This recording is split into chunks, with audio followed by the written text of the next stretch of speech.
প্রধানমন্ত্রী নরেন্দ্র মোদী আজ থেকে দুদিনের মালয়েশিয়া সফরে রওনা হওয়ার আগে তার বার্তায় প্রধানমন্ত্রী বলেছেন, মালয়েশিয়ার প্রধানমন্ত্রী আনোয়ার ইব্রাহিমের সঙ্গে আলোচনার জন্য তিনি আগ্রহের সঙ্গে অপেক্ষা করছেন। দুই দেশের মধ্যে সম্পর্ক মজবুত করবার বিষয়ে জোর দেওয়া হবে এই সফরে। প্রধানমন্ত্রী মালয়েশিয়ায় বসবাসকারী ভারতীয়দের সঙ্গেও আলাপচারিতায় অংশ নেবেন।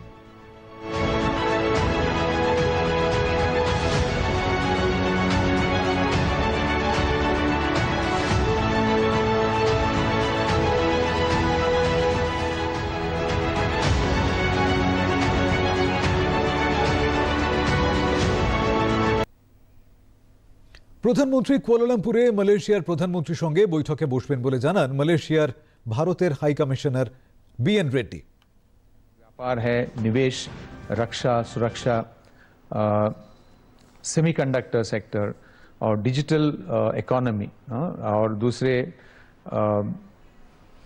शिक्षा के अंदर और हेल्थ केयर के अंदर, इसके अलावा और लोगों के बीच आदान प्रदान जैसे सहयोग के प्राथमिकता वाले क्षेत्रों में बहुत सारे डिस्कशन होगा इस विजिट में, क्योंकि हर एक सेक्टर के अंदर ऑलरेडी काफ़ी सारे डिस्कशन हो चुके हैं, मगर इस विजिट के अंदर दोनों प्रधानमंत्रियों का जो निर्देश पर इसको कैसे प्रगति लिया जाए इसके ऊपर ध्यान दिया जाएंगे।